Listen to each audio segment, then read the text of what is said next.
Hey, how you doing, everybody? This is Coach Danny Wilson from NHACG. I hope everybody is safe and healthy during everything that's going on. I'm coming to you today with another info video, and today's topic is how to properly put together a highlight film.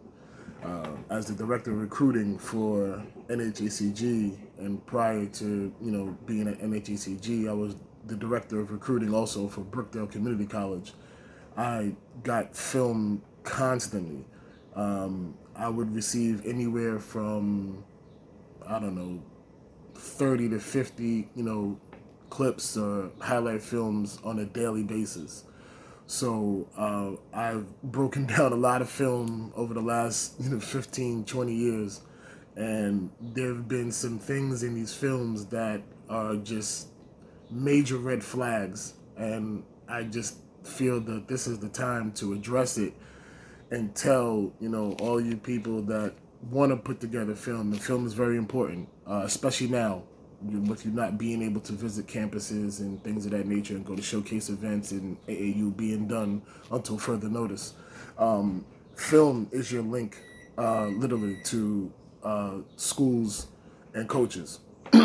So with that being said, I wanted to just give some insight and some help, not only to the parents and players, but to the people behind the scene making the videos. It's important that you guys understand how to properly put it together too, because you might be putting it together in your own frame of mind and not understanding how important it is that you have to market the player that you're putting the video together for. So the first thing I want to talk about in in probably putting together a highlight film is the length of time. A highlight film should not be no more than 2, maybe 3.5 minutes long. It shouldn't be 6 or 7 or 8 or 10 minutes long. That's just way too long. That's not a highlight. If it's gonna be something that long, then you better off taking a half of a full game and sending that to a coach. You should definitely have full game film available at all times. If a coach sees your highlight and is interested and they may ask for full game film, you should have that available. But most importantly, no more than 2 to 3.5 minutes. And just make sure that the clips in there are showcasing your talent. Number two, do not put any clips of yourself dunking within the first 1 to 3, maybe 5 clips. That gives a false sense of reality to the coaches that you're trying to market yourself to. If I get a highlight film and the first 5, 6 clips are just a kid taking off dunking, and doing some very impressive athletic things, and then the rest of the film I don't see it, that just lets me know it's just like, oh well, you were trying to get me on your first couple of clips and didn't think that I was going to watch the rest of the film. I'm telling you, from a coach's perspective, coaches watch everything. Because if you start off with those kind of film clips, then I expect that for the duration of the video. Don't come to me with the first 4 clips of you doing amazingly athletic things, and then the rest of the stuff you're catching the ball on the wing, setting screens, and not even being an offensive threat. That's just not a good representation of yourself. You got to remember that this film is the first introduction of you to a coach, and that first impression is everything. So you have to make sure you sell and market yourself on who you are as a player, not who you're trying to be or not who you think you should be. You have to let that coach know that this is who I am, this is what I do well, and this is what I have in my game that can help your team win games. The next thing, spotlight yourself in each clip. because you could put together a highlight film that has, home games, away games, film from your junior year, film from your senior year. So if you were in a situation like I was in high school, the jersey number that I wore as a junior, I didn't wear the same number as a senior.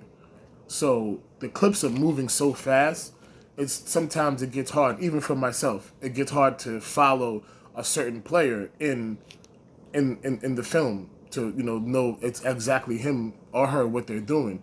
So spotlight yourself at the beginning of each clip, and it's really quick. You can use the white spot circle or yellow spot circle, or sometimes they get creative and they do the fire around the player, whatever it is that you need to do to highlight yourself at the beginning of the clip.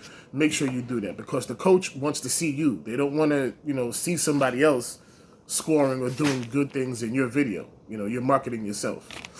And lastly, but I feel this is most important, no music. Please, no music in your highlight video. You're not trying to get a record deal. You're not trying to put together a beat compilation. You're trying to sell yourself to a coach on your basketball ability, not about the knowledge of, the songs that you know. And I know I'm making light of it, but in all seriousness, you have to think about, what if, you're 18, 19, or 17-year-old senior in high school, and you're putting on the music that you like to listen to in your video, but now you're marketing yourself to a coach outside of your area, outside of your region, who is 60, 65 years old. Do you really think that they want to listen to the music that you're listening to at 17? Probably not, and I'm going to say definitely not.